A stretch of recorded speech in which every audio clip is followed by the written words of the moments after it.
is somebody that I'm proud to call a teacher, because his courses on how to grow a story really showed me that a story is not so much a car that you assemble, it's a plant that you grow and you help grow as somebody who is a story coach. So right now, Doug Lipman, a story coach, author of many awesome books on story listening practices, will join us and share how storytelling process might show us the values of the future and give us an ABC of natural but effective storytelling. So Doug, once again, big yellow button in the upper right corner. There will be a box that says go on air. I'm waiting for you, just like the rest of participants, I guess. Michael, thank you so much. Let me just leave you some links to Michael. Here they are. And Doug, we are waiting for you.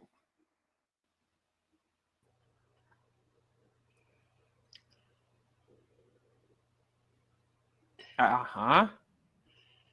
It's happening. Good. Okay, I can hear you, and now I can see you. Perfect. All right. All right. And remind me what I do when I'm ready to go to slides. Yeah. Don't worry about it. So I'm going to jump off the air, and I'm going to launch your slides. So they're here, and you can move with the right button on your keyboard to show the next slide. But before I do jump off the air, let's greet Doug with all our fires. Doug, it's great to see you in the same old blue shirt with the same old smile. What do you mean the same old blue shirt? I've got 3 blue shirts that are all the same. You got me on that one. All right, it's all yours, Doug. I'm off the air. Okay. Great to see you. Thank you, Artem. So we're looking here at what I'm calling the ABC, the basics, the essentials that happen again and again that you need to be in touch with to have highly effective natural storytelling. So let me see if I can remember right how to advance the slide. And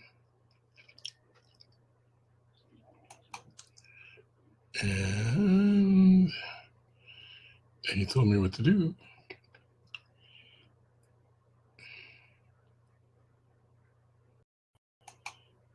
Oh, that fits in big. That's not what I really wanted to do. Let's go. Oh, let me go there. And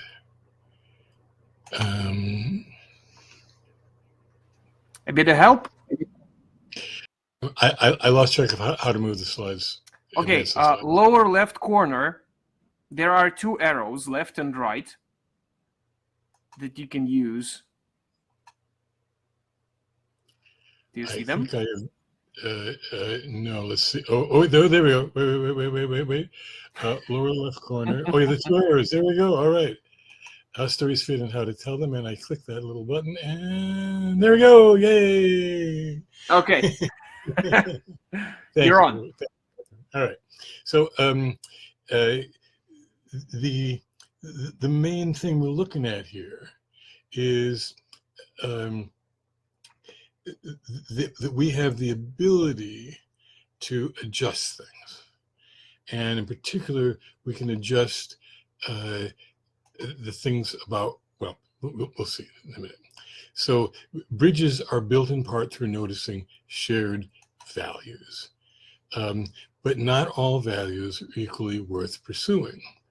And one criteria for is it worth pursuing is what is the potential effect of this bridge, of these values on our future. So that's perspective is going to guide what we're doing here today. And let's look at the moving ahead there, clicking the button.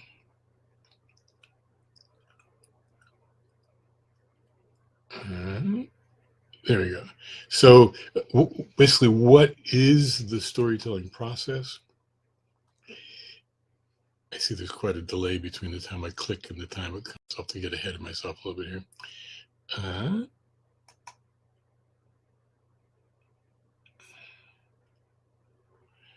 I'm clicking. I'll click again.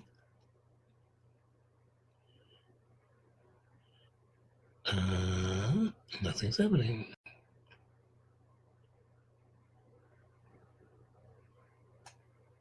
Clicking the arrow, clicking the right arrow. Just to double check, Doug, are you using Google Chrome? I am. Okay, then it should be working fine. I can see the slides are shifting, so... Yeah, I had to click it about 4 times before it shifted, but it has shifted now to the next one. Okay. In case, you can use the keyboards too. The keyboard left and right also shift the slides if the ones on the screen don't work. Okay, thank you so much. Okay, I'm off.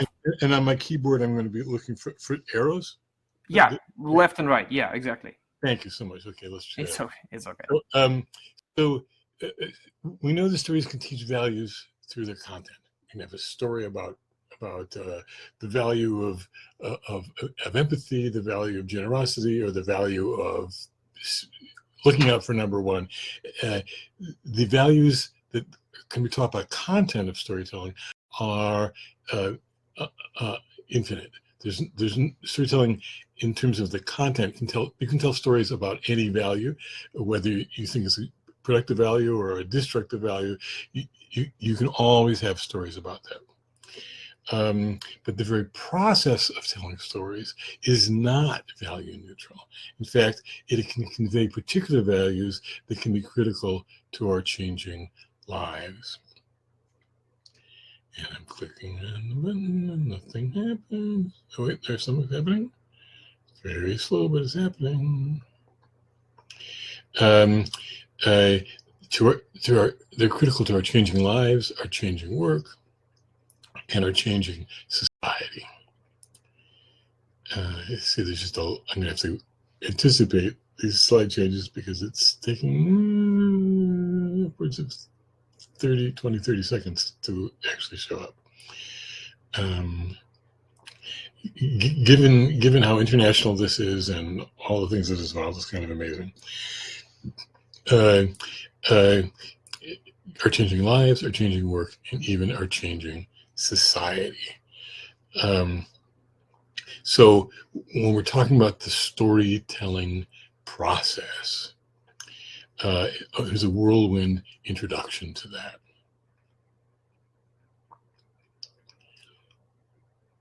I can see that my strategy of advancing the slides a line at a time is not going to pay off because of the timing here, but that's the way it goes. So these are activities that you can use to focus on the often misunderstood dynamic story growing process. We tend to think of stories as things that were assembled. That is actually not a useful approach. The truth is, or the more effective approach, is that stories are processes, and these processes we engage in, and along the way, things happen. So stories are not text to memorize, but they are events we can imagine and describe. An event, not a text, not a thing. Dynamic event. So we imagine the events of a story, and then we find ways to describe what we have imagined. That's how it goes. Imagining precedes the description, and the description supports the imagining. So basic principles. Telling without a listener can sometimes be a helpful form of rehearsal, just as speaking a story aloud can help you experience it for yourself. But you can't really practice communicating unless someone is listening. You can practice rehearsing your memorized speech, but you can't practice communicating. And so you don't want to be really good at reciting. You want to be really good at communicating. So rather than practice very much by yourself and therefore practicing not communicating, you're going to want to, I apologize for waiting for it to catch up. uh, it's usually more useful to tell to a helping listener. That is, someone who's listening for your sake. So we have this idea of practicing the story is to rehearse it over and over again alone, but actually what you're doing is practicing ignoring your listeners. There's times when you want to do that. There's times when you want to just be alone with what you're saying and work it out or come to understand it more. But the helping listener is the key ingredient that many, especially business storytellers, leave out of the formula, and to their expense. So what's a helping listener? Someone who agrees to listen to you for your sake as a teller, not necessarily to be entertained, but as your helper. The helping listener, in fact, listens to the story you're telling, but also pays attention to you as you tell, noticing what you seem to be paying attention to. Are you paying attention to some imagined script in your mind? Are you paying attention to your listeners? Are you paying attention to something in the environment that is irrelevant? And you know what? People can tell when you're paying attention to them. And so ideally, we like to say, I'm telling you a story, but actually you're offering a story. Who are you telling to is the listeners, and that's what matters. So a helping listener listens to the story you're telling, but notices what you seem to be paying attention to, how vividly you appear to be imagining as you tell, and especially the effect of what you say and do on the listener, with special regard to, do you help your listeners to imagine vividly? Do you engage them fully and leave them satisfied? Because that's what storytelling can do, and anything less is leaving the glass half full rather than drained, and you receive all the nourishment from it, and your listeners receive all the nourishment from it. A helping listener is someone who agrees to listen to you for your sake as a teller, not necessarily to be entertained. And this helping listener, by definition, we're defining this role, listens to the story you're telling, but also pays attention as you tell, noticing what you seem to be paying attention to, how vividly you appear to be imagining, and the effect of what you say and do on the listener, with special regard to, did you help your listeners to imagine vividly? Did you engage them fully? Did you leave them satisfied? The helping listener may also be, this is the person who's listening for your sake. They're not telling a story. They're there as your helper, but they're helping by listening. Now, let's just point out for the moment that seems like an oxymoron in many, especially cultural, corporate situations. I wasn't helping. I was just listening. So there's a wonderful book by a man named Mitch Chaffetz, who has a line in it that the word "just," like just a storyteller, just a story, is actually an indicator that what comes after the word "just" is actually a miracle that you're trying to conceal. So, helping listener may also notice subtle cues like whether you respond when your listeners appear puzzled, and then offer them additional clarification. Do you seem to have stopped imagining what you were saying, right? And you back in reciting. Have you noticed have you noticed when a listener may have stopped imagining, or looked confused, disengaged, or disapproving? And because of this attention to the subtleties of your telling, the helping listener can be a key element in your storytelling progress. And therefore, helping listener notices whether you seem to be fully imagining the story as yourself as you tell, because if you're not, a lot of the subtle body language, a lot of the tone of voice, a lot of all those things that you like. I'm looking at myself now, and I see that I'm doing this with my hand a lot. I wasn't doing that on purpose. That was just what it felt like to me to try to communicate. And so those are things that I'm doing not because I'm supposed to, not because I've practiced it, but because, well, that's just how it comes out for me. Now, can you overdo it? Can you do things that are distracting? Of course you can, but those are small fixes.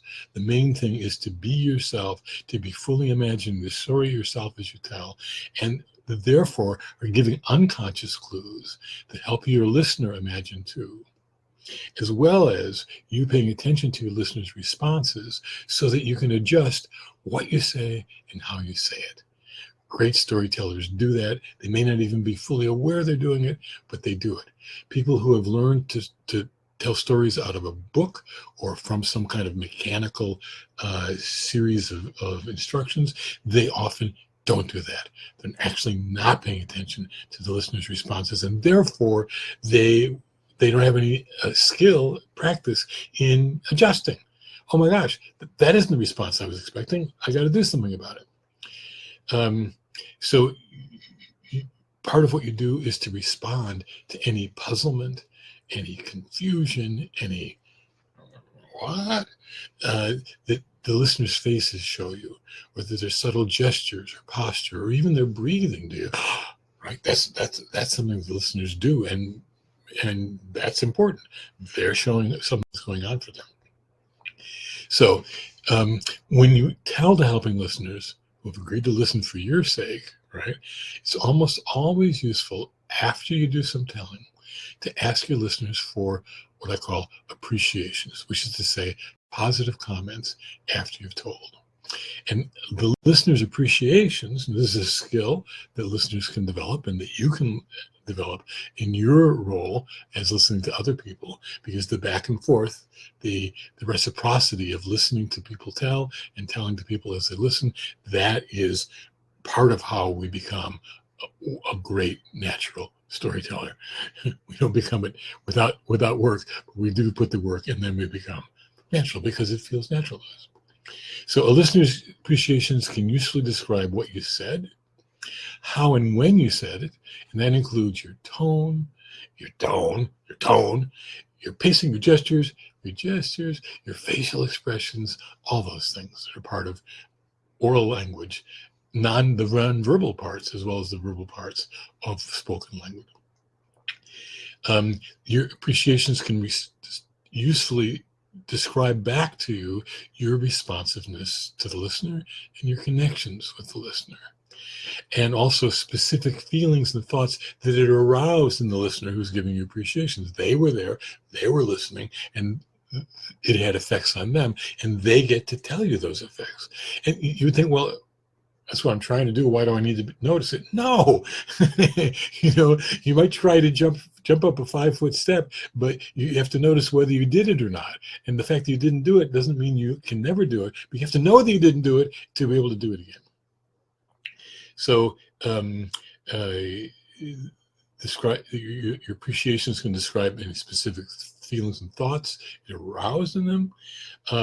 Also, the story's overall effect on the listener.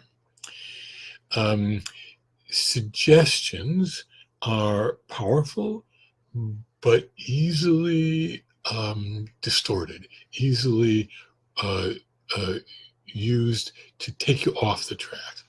So it's almost always useful to ask for appreciations, positive comments, things somebody liked, things somebody noticed that seemed to be helpful or useful or interesting, as after you've told.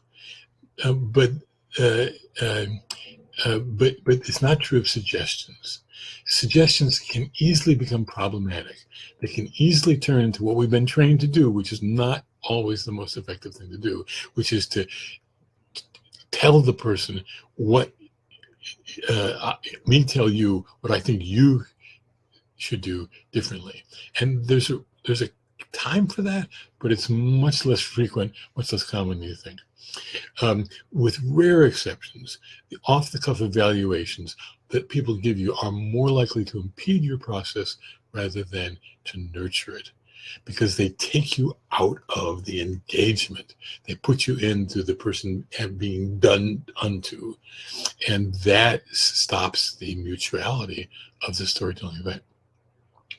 So my suggestions about suggestions, I say suggestions, I mean things that might help somebody's idea of what might help you improve. So number one, when you're especially a beginning storyteller or telling a story in the beginning stages of working on it, resist the urge to ask for suggestions, especially at first, and especially when you have an untrained listener, someone you haven't trained to be able to give helpful suggestions. And if they are studying with appreciations, they probably aren't ready to give suggestions. Suggestions can be helpful, but giving them well requires more skill than most trained listeners or untrained listeners are likely to have. And the key risk, and this is a big risk, and it's worth averting, the key risk is that those people will discourage you. They'll shut down your creative process or otherwise take the adventure out of this daring process of inviting stories to emerge from your mind. Notice I'm not saying stories are objects that you then create, put on paper, and then recite. That is all too common, and one of the reasons that so many storytellers seem wooden, or at the best, going through the motions of something. So if you decide to ask for suggestions, which after you've been listened to well, and the listening is itself the most important feedback you can get, because you can feel them when they're listening. You can notice, are they laughing with you? Are they frowning? All those things are actually, frowning isn't necessarily bad because it can be a sign that they're not understanding something, or maybe something you're saying makes them upset, and that could be what you want, or it could be not, depending. If you decide to ask for suggestions, then what I would suggest you do is to ask your helping listeners who are giving you suggestions, who you've chosen to ask for suggestions, to ask them for statements that have the form, I wonder if your story would be even more effective if. Now notice how different that is from, you know what you should do? Because you know what you should do assumes that the person saying that, know your intentions, your abilities, all those things that you probably don't, that person really doesn't know. And the person who's sensitive to know that probably is not the person who's going to do that. So instead of saying, just tell me how to do it better, which invites in our cultural context, and this is business, across the globe, just about. Okay, tell me what I'm doing wrong. Actually, that can be useful, but it's not the most useful thing, because what you really want is someone to connect with your intentions, your deep, good intention, and help you get rid of the things that are getting in the way of communicating those. That's what you want. You don't want to be told what's wrong. You want to be told, how can I make what's right, right? If you do want suggestions, which actually can be very useful, then I suggest you ask them to be put in the form. I wonder if your story would be even more effective if, and then whatever follows after that is already framed in, the goal here is to help you become more effective rather than to tell you what you're doing wrong or to criticize you or anything else. Most of those things tend to shut you down, at least to get defensive, rather than be open to the feedback that could be very useful. So I believe I have gone in fast time through, let's see, looks like I went into the next presenter, which is what I went. I guess we don't mean that. So we're trying to get rid of Esther, although Esther is, and this looks like it might be Karen Dietz too. Yes, well. Doug, those are different files. You want the slides back, or? I think because that was the last time. That was the last one. That was the last slide. So I've given the basic rundown here, and I would love any questions or comments so that I can respond to your responses, so I know what worked, what didn't work, what you want more of, and so on. So either from you or from anyone else. If I may, while we're waiting for the questions in the chat, this process of yours gives a lot of implications of what do we need to value in the world of the future. For example, your implication about not giving suggestions might be really transported into leading teams in a new way, in a sense that that helps create psychological safety, for example. So my question is, what is the key implication, or maybe two or one key implication that you can see, that's how storytelling affects what we do, maybe in business, maybe in life, now and in the future? Right. Well, there's kind of two realms of storytelling for especially for us in business and in other professions that use storytelling as a tool. The one realm is what you do when you're home with your friends, with your children, when you're at a party, and people often tell stories then, and those stories are told as a way to share something. Now, there's people that are inconsiderate and they share more than you want to hear.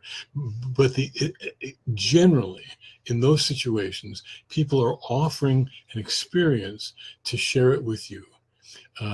It may be to let you know that it happened. It may be to suggest that this is something that I wish could happen more often. Any of those intentions are possible, but that's the essence of informal storytelling. Formal storytelling is actually best thought of as just a directed form of informal storytelling. If it's you and me hanging out, Artem, then I might look up and notice something on the wall and say, "Did I ever tell you about my picture that I live there of the Greek composer Mikis Theodorakis? He's one of my..." But I wouldn't do that in the middle of this presentation, even though I just did. To make the point. So when you are doing a business presentation or even creating a business relationship, you have a very focused set of goals. That does not change the fact that stories can be a way to share your experience, to invite the experience of other people, and that those are in fact part of creating connections, part of helping people understand your intentions, part of helping people imagine what you might be able to do for them. Storytelling gives us virtual experiences of those and any other thing, and that's where its power is. And for that to be most effective and to be realized, then we need to be doing this natural thing that we do.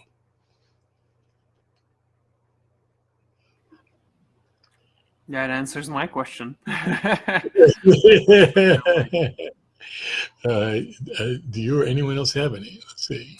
Only thank yous from Vladimir and Jay, and I guess the questions will keep coming. While we are waiting, here are some contacts where people might reach you. I just copied them, so it's the website mainly. So, Doug, while we're waiting, here's another question that I have in mind after your reflection. So, I know that a story is, you view a story as a plant that grows, and that really alters the way we work with stories. We trim them instead of cutting or reshaping, etc., etc. Right. But what I like about your talk right now is the attitude of a helping listener. Yes. So my question would be, what are some ways? Sorry, that's my son riding around the house in the toy truck. Never mind. What are some ways that listeners can enhance their listening to become like second or third level with giving better suggestions, etc.? Right. So again, the stereotype, the sort of the distortion of listening that is common, and it's even more common in business than it is in family life, although it happens in both places. The distortion is that the story is the thing you do to make someone do something, is the thing you do to prove that you're right. And stories can be used for that.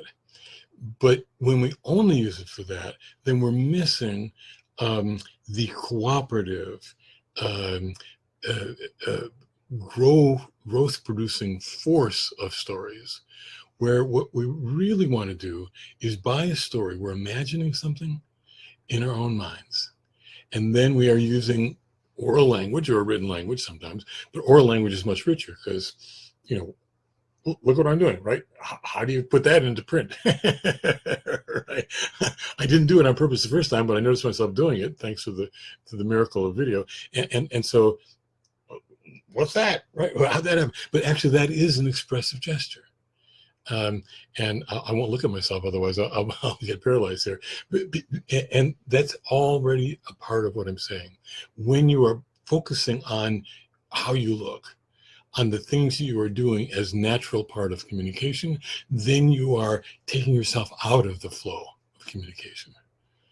And so that little picture of me is a little siren seducing me to worry about me and not about what I'm trying to say and the effect I want to have on other people. So the essence of what we're doing here is to imagine something, become aware of what you're imagining, and to some extent why it matters to you and what you might want to have happen from it, and then using the power of narrative, which allows someone to imagine something themselves in their own way that you have imagined. And that's a kind of communication that is maybe contrary to what we've been taught to believe about business communication. One thing we're taught to believe is, thou shalt convey a message that is static, exactly as it's supposed to be, and any change in that message is contrary, is a mistake, is a boo-boo, right? And there's a lot of reasons why that happens. There's a lot of trouble you can get into when you start making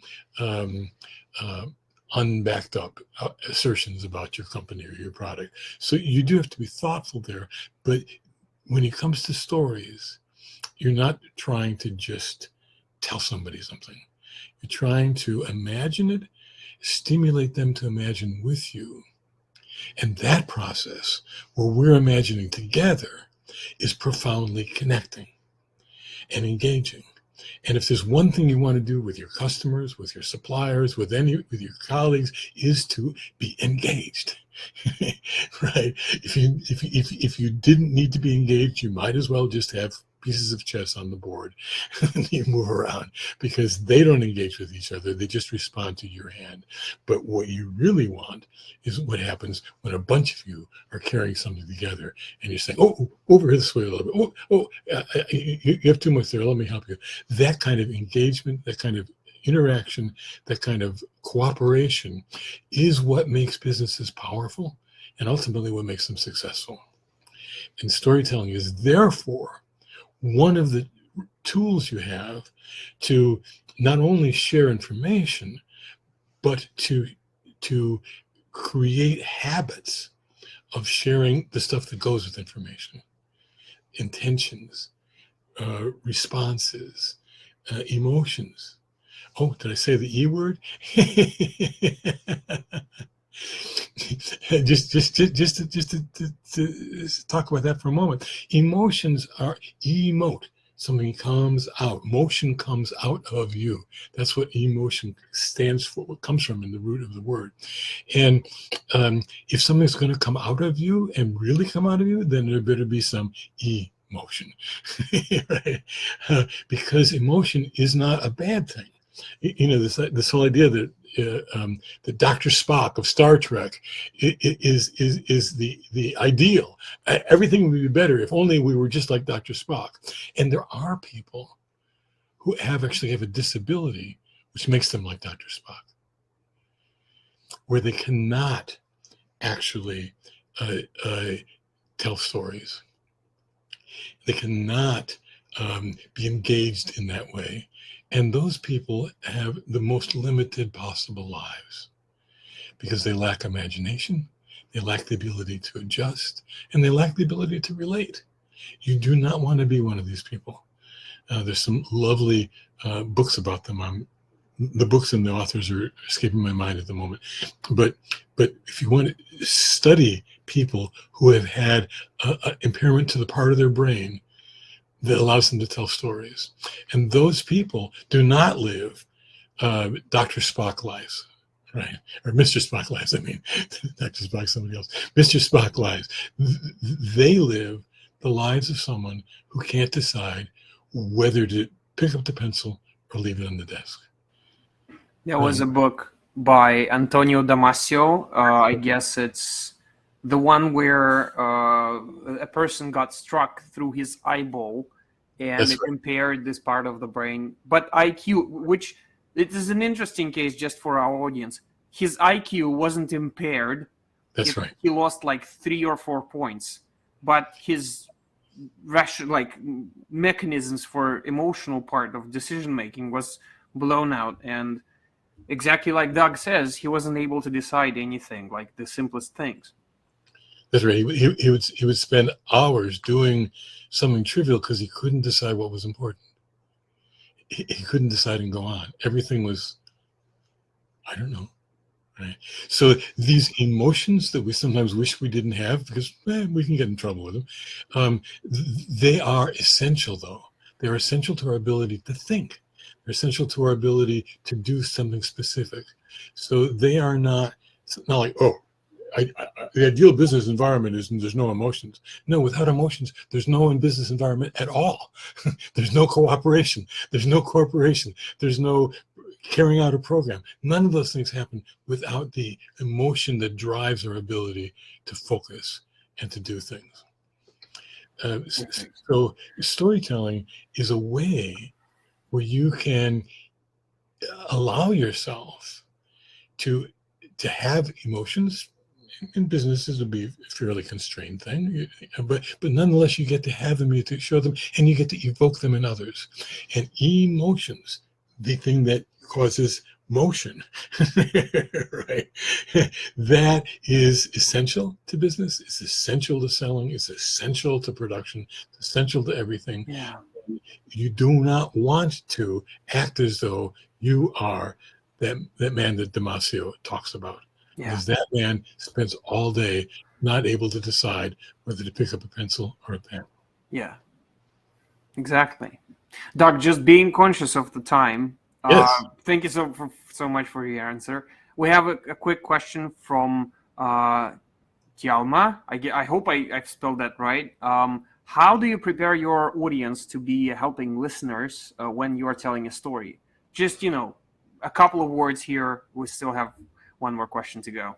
Sure. So the helping listener is going to be someone you select from possible listeners who you believe is interested to and capable of being your helper.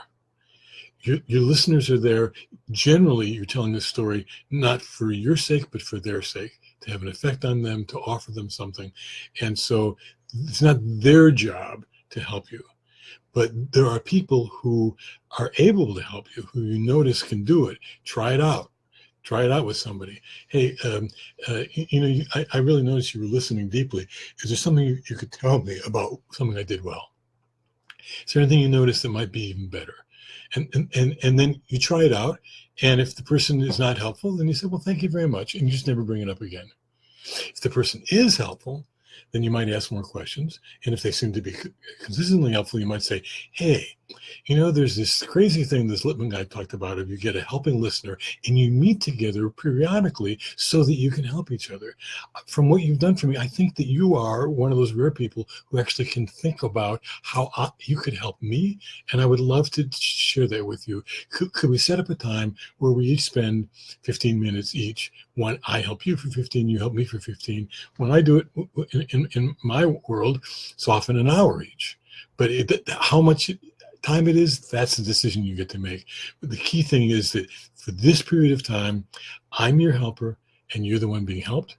And then for the next period of time, you're my helper and I'm the one being helped. And the clarity on that allows people to really help you. And that allows you to grow, to get better. I guess that answers the question. I hope so. And Doug, you've been awesome. And I have one last question for you, the traditional one this year. So your talk is all but proving that we can listen, and your coming to this conference proves that we can build bridges. So those two meanings really instill something great.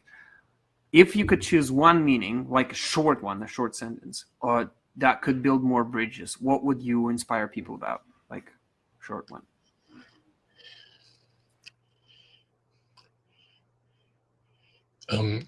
Building bridges requires connection. And so everything you do in the direction of building bridges needs to be based on building connection. And the kind of connection that builds the best bridges is the mutual kind. There's plenty of room for I'm your boss and I'm going to tell you what to do. But if you really want to build those bridges, you have to also have the kind that says, we're in this together. Here's what I think. What do you think? Let's build on each other.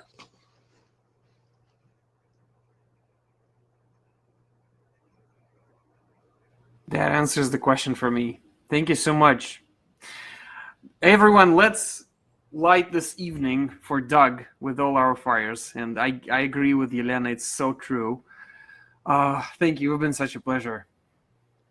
Oh, it's my joy. Thanks for creating this venue, and thanks for all you do to bring people together. Try my best. Doug, I hope you stay with us in the audience, and we'll be moving to our next speaker, who is actually saying hi in the chat.